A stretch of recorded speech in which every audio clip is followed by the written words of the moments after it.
Bienvenidos a este tercer episodio de Postdata, nuestro podcast especialmente dedicado a ir después de la historia, de las entrevistas, de la formalidad, este acercamiento humano y personal con gente que queremos, admiramos y es parte de nuestras vidas. Con ustedes está Gilma de León, abogada y muchas cosas más, mucho más.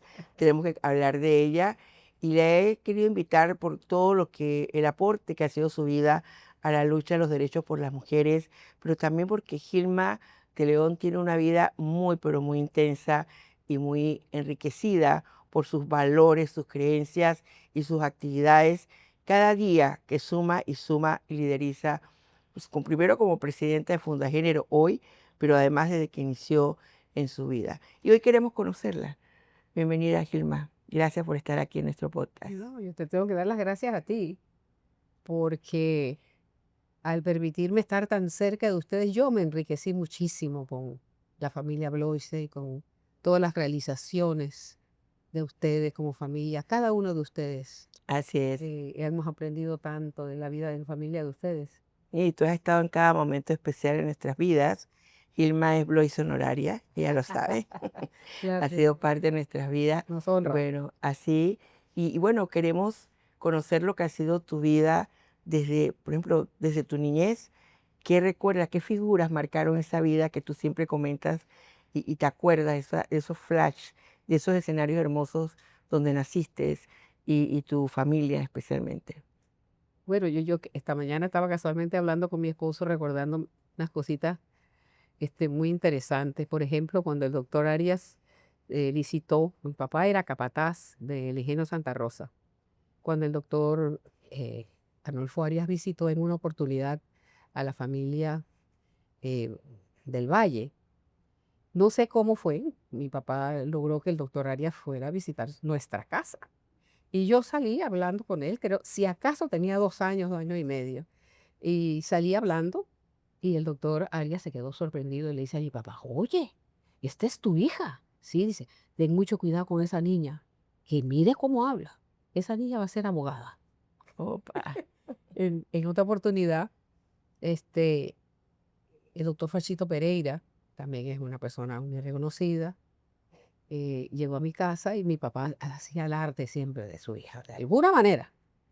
Y le dice, tú sabes que mi hija tiene 5 de arriba abajo. Dice, bueno, niña, usted tiene un compromiso muy grande, porque las personas que tienen la capacidad que usted tiene, según me cuenta su papá, tienen un compromiso de ser personas importantes para darle a este país.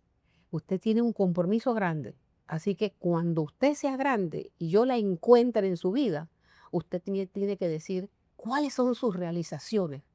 ¿Y lo encontraste después? No, eso me marcó a mí, Claro. porque yo todo el tiempo estuve pensando en que de esas cosas usted dice, ¿podré llegar a lo que tiene como Las expectativa estas 2 expectativas de las figuras? personas, claro. Pero más aún, yéndome un poquito atrás, que siempre me ha marcado, y lo he contado incontables veces, cuando yo nací, mi padre le pagó 25 centavos al sacristán de la iglesia para que repicaran las campanas. Wow. Y entonces, muchísima gente, en el paso del tiempo, recordando a eso, dice que habían dicho, ¿por quién repican las campanas? Tiene que ser alguien muy importante, porque las campanas solo repican por personas importantes. Bueno, Y ahí está tu me signo, quedé, ¿no? me quedé con Esa eso. marca. Ese pie es una cosa, quizás una carga, una circunstancias, tú sabes, que lo Que comprometen a te, uno. claro, Siempre yo dije, ¿podré? Mi madre era un personaje muy especial. Siempre estuvo en casa. Mi madre era modista de alta ¿cuántos costura, hermanos? 4 hermanas. Pero mi madre estuvo siempre trabajando en casa, mientras mi papá, que era capataz, a veces para la zafra tenía que salir y ausentarse a veces una semana, 15 días. Pero mi madre era la que estaba siempre allí. Nos vestía siempre iguales, pero como si fuéramos niñas ricas, porque mi madre hacía unos vestidos y a todas nos vestía igual. Mira, para que nadie Decían sintiera que había algo diferente, con más alguna de o ustedes. menos, y nos llamaba la atención a la gente, porque en aquellos momentos puro encaje, tú sabes, vestidos muy lindos, muy bien terminados. Y esa eh, elegancia todavía la y mantiene. recuerdo aquellos lazos en la cabeza que se usaban mucho antes y las almeritas de león en escalerita. Llegaba gente que no nos conocía, turistas o gente de afuera, y siempre le pedía a mi papá, que era el que salía con nosotros en las tardes al parque, porque era un padre extraordinario, siempre dedicado. Y, y le decían, ¿podemos tomarle una fotografía? Porque siempre estábamos como muy bien puestecitas, ¿no? ¿Puedes recordar de algún tema que fue difícil o representó un reto para ti en esa niñez? Pero yo creo que es importante que cuando uno se siente una persona realizada, ya con una vida hecha, con todo el recorrido que ha sido mi vida, miro hacia atrás y pienso que tuvimos bastantes necesidades. Y sobre todo por el hecho que mi madre y mi padre confiaron tanto en aquella especie de, de premonición. Tú sabes que yo tenía que ser una persona importante. Ellos sentían que en Panamá era el lugar donde yo podía destacar. Agua Dulce, pues era en ese momento, figúrate tú, hace tantos años atrás, no brindaba las oportunidades que podía representar la capital. Y como yo cantaba, y una vez fue el Orfeón Regaro Sosaya allá, mi mamá le dijo al doctor, al profesor, el El director, maestro maestro, sí, de del Orfeón Ricardo Vergara, Sosaya, Vergarita le decíamos. Vergarita, que le decíamos, que yo cantaba, que yo era soprano, que yo era la artista de la escuela, y que sabe cuánto. Entonces le dice el profesor, bueno, pero es que yo no puedo hacer nada por ella si ella no está en Panamá. Yo soy el director de un Orfeón del Instituto Nacional. Y si usted quiere que yo la pueda ayudar a ella, tiene que irse para Panamá. Aquello fue una Ahí situación, fue la ruta de la tu ruta vida para para que cambiar. nosotros viniéramos a Panamá. Pero eso significó para mi mamá y para mi papá muchísimos Todos se sacrificios. trasladaron a la Se ciudad. trasladamos para acá Wow. y allí pues te puedo decir que vi la heroicidad de dos padres. Sí. Cuando dejaron todo atrás y vivieron todo tipo de sacrificios para poder que yo viniera a Panamá y pudiera seguir estudiando. Ese fue el cuarto gran reto de mi vida. De hecho, que mis padres habían trasladado su vida sencilla y tranquila de cierta manera, así, de un lugar como Claro. Agua Dulce, del interior, a lo que pudiera ser la transformación de vivir en Panamá, que representaba definitivamente en la capital otras circunstancias. Me hice entonces el reto de que yo tenía que devolver ese sacrificio de mis padres. Muy bien. Y siempre sentí retos intelectuales, mira, Imagino que no solamente era el ¿no? estudio, sino toda esa efervescencia de amor patrio, de movimientos sociales. Todas esas cosas. Ahí yo escuché por primera vez la palabra soberanía por la pasión de los institutores. Pero además traté traté de destacarme en algunas otras cosas. Por ejemplo, aparte de la Orfeón Regaro Sosaya, pues estaba jugué básquetbol, voleibol, estaba en la gimnasia Y ahí también rítmica. pintabas. Sí, tuve la oportunidad de tener a la profesora alemán, que en ese momento comienzo yo lo que era la pintura, porque el dibujo lo hice desde muy pequeña, dibujaba desde muy pequeña. También redactabas, entiendo. Sí, y los concursos de oratoria también participaba y también eso era un tema muy importante. Y dime una La cosa, en la música, la Orfeón en esa pintura. época cantaban también, porque yo estuve en la Orfeón, por supuesto nunca con esa voz, jamás, pero me acuerdo de la voz del violín, ¿te acuerdas? ¿Cómo Sí. era el tema ese de es dulce y melodiosa? ¿O Bueno, cantaban otra yo me canción? acuerdo, por ejemplo, de Guacamaya. Guacamaya, centinela mío, de oro legendario de inmenso baúl. Qué hermosa, qué buena. Bueno, es que el tema es, yo creo, que quizás como siempre estuvo esa vocecita de que tú puedes, y como esos retos Bueno, pero también la intelectuales que parte de la siempre me pusieron. creatividad, o sea, todo estaba Mis ahí, ¿no? padres me motivaron tanto en todo lo que yo quería, con toda su humildad y toda su modestia. que eso es muy importante, la motivación de los padres. Y no hay que tener dinero, no hay que esperar o decir que no se puede. El ser humano es.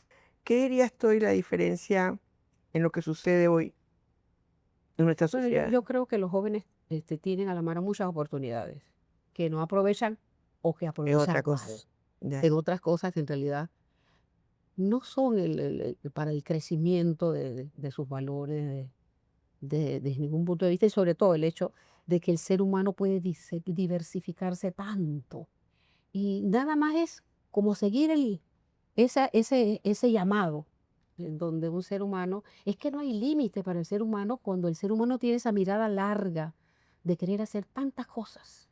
Porque, bueno, una de las, yo no sé si fue una temeridad, no sé cómo llamarle, pero mi frase preferida es: yo puedo. Y yo misma me iba poniendo retos, pero en base a los retos que yo sentí que me habían puesto desde que nací. Muy bien. ¿Y cómo cuando ya llegas a escoger la profesión, me dices que estudias psicología? ¿Y Sí. cómo entra entonces el derecho en tu vida? Una beca de los obispos centroamericanos y resulta que era para personas solteras, no lo sabía. No entendí nunca eso, porque no No te sé, puedes casar. qué tiene que ver una cosa con la otra. Yo me caso, pero además este, tengo un tema de un embarazo un poco difícil y yo salgo en ese momento por un Cuando estudias tiempo, psicología, sí, becada. de la psicología, de la carrera, y te tengo que contar una historia. Como mi mamá quería que yo estudiara medicina y mi papá quería que yo estudiara derecho. Derecho. Entonces tú para ninguno de los dos. Entonces se fue Samuel, que era mi esposo, en complicidad con mi papá. Y no me preguntes cómo hicieron, pero me llevaron el recibo de que me habían matriculado en derecho. Otro reto de mi vida. ¿Por qué decir que no? ¿Por qué decir que no? Claro. Si yo podía. Entonces seguí la carrera de derecho con la complacencia de mis padres, particularmente de mi papá, de mi esposo, desde luego, y comenzamos a estudiar. Yo tengo 4 hijas y en medio de estas dificultades de lo que es la vida de familia, de una manera u otra, yo concluyo la carrera de derecho y doy inicio a actividades de otro género. Por ejemplo, me mezclo con personas que estaban con iniciativas legislativas, de las históricas, como nos dicen ahora La en la histórica. trayectoria de los años. Radical. A mi mente la primera persona que me viene es ¿Qué? Teresita Yanis de Arias, Wow. Briseida de López Piñeiro, López. Mixila de Rosas, esta gente que estaba, como dice uno, con las botas puestas en la defensa de los derechos. El rating. Gladys Miller, Wow, Gladys. Sí, la gran Gladys. definitivamente Gladys Miller. Y Te marcan. Tú sientes marca mi vida, definitivamente. Fueron mis mentoras, personas que yo admiré y admiro, personas a las que le seguí el llamado. Un ¿Cuándo compromiso. hizo clic en tu vida como mujer, casada, enamorada, tus 4 hijas? ¿Cuándo te da esa vuelta Yo, de la vida? mira que te dije que la primera persona que me viene es es el nombre de Teresita Yanis, porque yo la veo ya en las actividades que fueron como el fruto. Es, por ejemplo, la tipificación de la ley de violencia doméstica, el protocolo facultativo y otras que tuvieron que ver, por ejemplo, la Convención para la Eliminación de todas las formas de discriminación para la Toda la mujer, parte de la toda la normativa normativa. legal Ella me comprometiendo. viene a la mente, como te digo, porque es como el resultado de las luchas. Pero yo tengo que decirte que mi gratificación particular en haberme introducido en este mundo de los derechos, de la defensa de los derechos de las mujeres y sobre todo el tema de la no violencia, pelear por un mundo donde hubiera respeto a la dignidad de las mujeres, un mundo donde no se diera cabida a las violencias contra la mujer. Todo tipo de Yo violencia, te quiero decir que es Gladys Miller, de verdad. mi gran mentora, y se lo agradezco toda la vida. Y quiero hacer un reconocimiento particular a Gladys Miller. Sí, es que es única. Bueno, ya está con nosotros en Agenda Ciudadana con su segmento de Conversando con las Mujeres, siempre de frente con esa lucha y esa trayectoria. Gilma, ¿cuál fue la historia que te impactó? ¿O cuáles son las historias que han sido en tu vida importantes? Uno de los casos más horrendos que yo le digo, realmente fue un milagro que esta niña esté viva ahora mismo, porque le echaron el día que ella tenía que irse de su casa por una decisión de un juzgado, por el tema de violencia, le echó ácido para hacer bombas. No es cualquier ácido, pero además la golpeó a tal nivel que las personas que estaban abajo, que eran unas hermanas, decían que cuando sentían como si cuando tú coges una bolsa de hielo y la tiras al piso como para que se suelten los, El los hielo. cubos de hielo, nosotros no sabemos cómo ella está viva todavía. Por el tema del ácido para construir bombas, eh, que es absolutamente corrosivo y destructivo. Ella está totalmente, tiene 27 cirugías de reconstrucción de rostro. Pero además, ella ha reconstruido su vida emocional de una manera que yo la conozco a ella en un espacio de un retiro espiritual donde el tema era el perdón. Y yo veo salir a esta persona con con un rostro tan, tan, tan de tanta serenidad y tanta tranquilidad. Cuando ella cuenta su historia, esto no me era compatible. Eso hubiera sido una persona que quién sabe cuáles eran los sentimientos que Claro, hubiera albergado. Pero en ese momento ella dice, con esta serenidad con que la escuché decir, es que el perdón daña a quien lo siente. Es un ancla para persona que siente rencor. Y yo a él lo he perdonado. Entonces, ese es el gran Gloria. mensaje, ¿no? Así es, Sí. de poder seguir la vida, ¿no? Ahora, Gilma, a tus casi 80 años, Ay, ay, ay. que no Salió mi edad. pareciera y es hermosa, física y por dentro y por fuera, Gilma. Si tuviéramos que definir, a ver, tu experiencia como mujer, como esposa, como madre, como hermana, como hija, pero también en el ejercicio de lo que ha sido para ti tantos años cerca de mujeres y hombres también que han necesitado Claro. resolver un tema de violencia. ¿Cómo definir hoy por hoy las relaciones de amor entre parejas? ¿Cómo tú consideras que ha sido el punto importante y que ahora, tu mirada de ahora, lo más seguro evolucionado, te dice que debe ser escuchado? Si tuvieras que decirle a las parejas de hoy que se enamoran y que están expuestas a un tema delicado. Pero lo que pasa es que este, eh, se dice que el amor es ciego, ¿eh? Y cuando hablamos de que el amor es ciego es que nosotros vemos la parte emocional, la parte de la química, de esa atracción entre las parejas, que a veces deja por fuera la reflexión y la cordura. Si esa relación va a ser fructífera, va a prosperar o no, si tiene un futuro o no. Nos quedamos en lo cortito, qué me hace sentir o qué siento con él o con ella, ¿verdad? Y yo lo que digo es que los chicos tienen que pensar un poquito en un futuro, ¿no? Estudiarse cuando tienen una atracción normal y natural. Y ahora tú sabes que, Del decirlo o no, deporte nacional. no, por favor, nosotros se conocen hoy y cuidado que hoy mismo ya están en una relación de Claro, pareja en el aspecto de pasando de lo sentimental a las relaciones sexuales. Esto es una cosa de consecuencias tan difíciles y hasta riesgo y peligro. Nosotros tenemos una relación con una pareja porque se ve bien ella, se ve bien él. Tú sabes todas las enfermedades de transmisión sexual que hay. No se cuidan, no piensan en las consecuencias de un embarazo, por ejemplo. Y entonces esas relaciones que son riquísimas, ay, sí, ¿verdad? Porque me gusta. ¿Y cómo me gustó? ¿Y cuál es la consecuencia después? Desde el punto de vista de que ya se cayó el velo, ya tuve una Y relación con entonces ya ella o están las con ella, personalidades. entonces sale realmente a relucir quién es cada quien y chao nos vimos y ya queda ahí una huella o una herida que no se sabe en realidad hasta dónde va. Y al final, pues, el tema de la Entonces, confrontación que genera entonces el tema la es violencia, ¿no? cuidarse, sentir que hay que conocerse, porque es que las relaciones de pareja no deben ser efímeras por la parte meramente de la complacencia sexual que dura segundos, ¿verdad?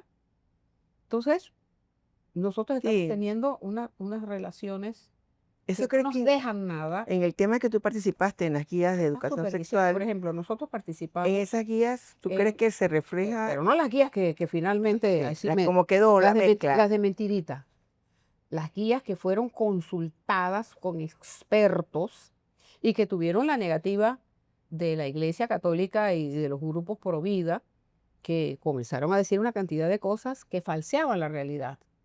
Es que si nosotros tenemos ahora, estamos, como decimos, el año, no, hace 3, 4 años atrás, Panamá estaba en el segundo lugar, solo superado por Haití, que es uno de los países más pobres de América Latina, y en una dimensión, no sé, muy alta en el mundo entero.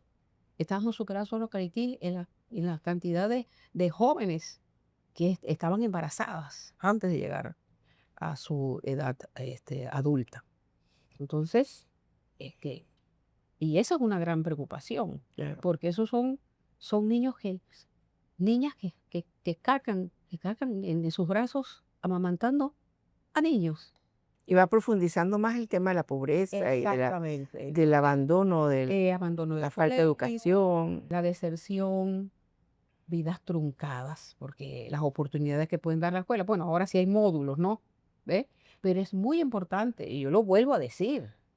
Las guías de educación en sexualidad no es para quitarle la inocencia a los niños, es para evitar que se las quiten a los niños y a las niñas. Claro. Porque cuando tú le das educación, E en la medida información. que sea información, entonces ya tú tienes un timbre de alarma ahí que has puesto en la Yes. conciencia de niños y niñas, desde luego en el lenguaje que ellos van entendiendo.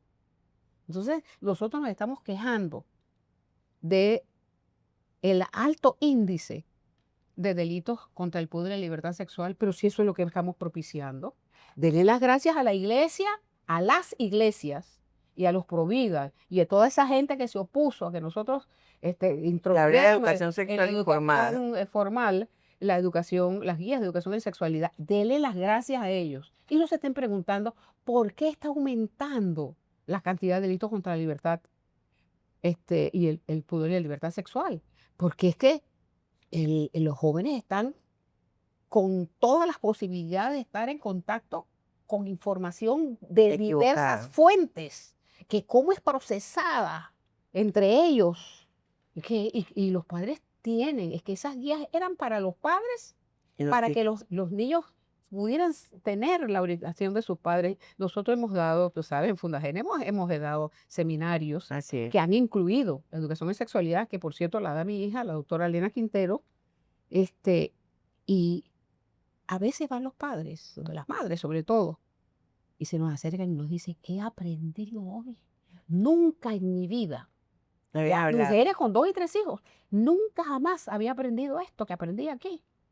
Y nos daban las gracias, porque si nosotros educamos a los padres, esos padres pueden estar en capacidad de educar A sus hijos, para claro. evitar de toda una serie de conflictos y Así es. circunstancias que pueden ser decisivas para el éxito o el fracaso de sus vidas. Gilma, después de todo esto que hemos escuchado de ti, y tuvieras que definirte a ti misma, eh, ¿cómo te definirías? Bueno, yo pienso que puedo fácilmente establecer que yo he tenido un gran compromiso con mi vida, con mis elecciones, en la diversificación de actividades que he podido realizar a través de mi vida eh, y con los grupos que he podido, ¿Te consideras feminista? desde luego, 1000%. Hemos ¿Y estado, cómo desmitificar esa palabra con la gente que promueve y que distorsiona el sentido. El feminismo no es otra cosa que la defensa de los derechos humanos de las mujeres y el derecho a que las mujeres tengan una vida libre de violencia sin discriminación de ninguna categoría, que puedan tener todas las Por eso yo oportunidades digo y derechos que también, iguales aparejados a los derechos y oportunidades de los así hombres. es. Por Entonces, eso, aquella mujer que pueda en un momento determinado decir yo no soy feminista, en realidad lo que está diciendo, a mí no me interesa defender los derechos humanos de las mujeres, defender el hecho de que yo pueda vivir en un ambiente libre de violencia y de no discriminación y de tener igualdad de derechos y oportunidades como los hombres. Entonces, es como una contradicción. Es producto de la desinformación así que quieren tener a las mujeres para que no se sumen a esos movimientos de defensa de su derecho a no ser discriminadas y a vivir en un mundo libre de violencia. así, por eso yo también me declaro feminista, Muy porque tú bien. eres mi maestra, has sido mi mentora, y ¿recuerdas cuando nos conocimos? Bueno, ¿Recuerdas los momentos en que hemos estado juntas? Fue sí, momentos claves. cómo no, momentos claves, claro que sí, en momentos en donde hemos estado en iniciativas legislativas, hemos estado en seminarios y sobre todo en la parte que no hemos dicho de mi inteligencia también en mi intervención en el periodismo. Así Yo, por mismo es. ejemplo, Locutora, escritora, ganaste un premio en el área de teatro, ¿no? De concursos sí, en literarios. un concurso pues, en vida organizó el doctor, el poeta, eximio poeta Miguel Moreno, como se le llamaba con tanto cariño, en lo que es ahora el Teatro en Círculo. Gané un segundo premio en una obra en 3 actos que se llamaba La Impostora. Oh, También tengo ahí lo tienes. un segundo premio en la celebración de un día del libro, pero en poesía. Así que hemos Que- incursionado en teatro, en poesía. y Tuve la escribe muy oportunidad, bien. Gilma tiene una pluma bueno, espectacular. también Y por estudié creación ti, literaria. escúchame, por ti soy alcohólica anónima. ¿Tipo qué? ¿Clase? Me metí en Clase eso. A, Y todavía hasta el persona, día de hoy me per- llaman sí, persona no no alcohólica. alcohólica. Para que, Sí, güey, yo, no, ese yo es estoy un alcohólico. aspecto que me enorgullece ¿Y tú estás muchísimo. alcohólico anónico? Sí, yo estoy alcohólico anónico, pero custodio tipo, Tipo A, tipo A. persona no alcohólica. Esa es una Sí. experiencia también que llevamos. Mucha gente no sabe que Panamá es el centro, después que nosotros conseguimos la personería jurídica, es el centro de distribución para América Latina y el Caribe de toda la literatura que tiene que ver Alcohólicos Anónimos.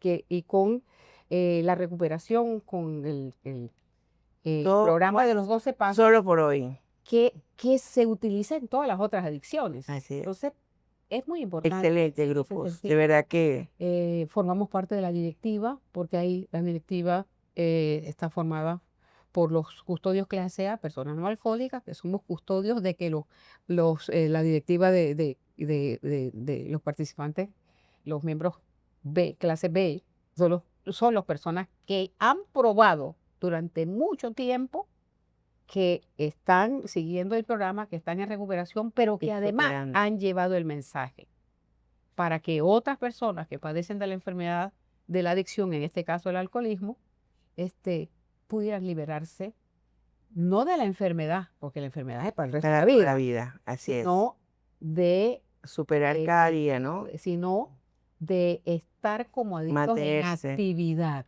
Eso es lo que dejan de hacer en lo que yo llamo el acto más heroico de un ser humano. Yo siempre les digo que son mis héroes de la vida diaria, porque el programa es mantenerte sin ingesta de alcohol o de cualquiera de Sobrio, las ¿no? cosas sobre 24, 24 horas. 24 Solo horas. por hoy, por eso es la frase, ¿no? Entonces, por eso, ¿no? O sea, son héroes de la vida diaria, le llamo yo. Así es. Sí, Gilma me pero convocó para apoyar a promover los temas. particularmente en el periodismo, porque yo veía ya cómo tú estabas en la línea de la defensa de los derechos humanos y este es un derecho humano, Claro, el derecho a la salud.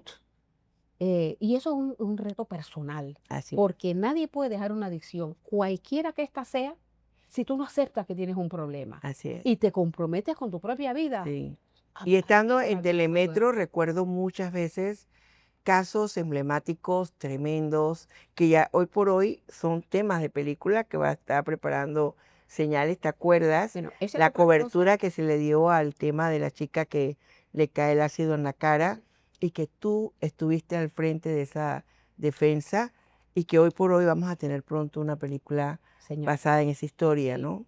el 30% de mi vida profesional la aporto yo de forma honoraria, atender a mujeres El pro bono extranjeras que le dicen, ¿no? y mujeres que están Escasos con un recursos. alto nivel de vulnerabilidad en Panamá, este, para sacarlas de esa situación de vulnerabilidad, porque muchas veces se las traen a Panamá extranjeras y después las dejan gente que uno ni se imagina. Yo tengo un caso ahora mismo que es un muy alto funcionario de este país que ha cometido cualquier cantidad de De abuso. violación y de abuso a los derechos humanos de su esposa, y muchas otras circunstancias en que he tenido que librar batallas con gente que sí está en Panamá, que sí son profesionales, que sí tienen recursos, y entonces aprovechan que esta mujer está acá, sin ningún tipo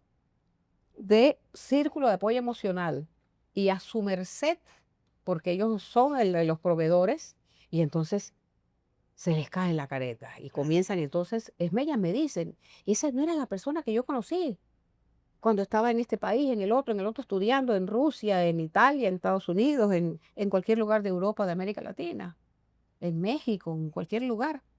Esta no era la persona que yo conocí. Es como si se hubiera transformado en un monstruo cuando llegué aquí.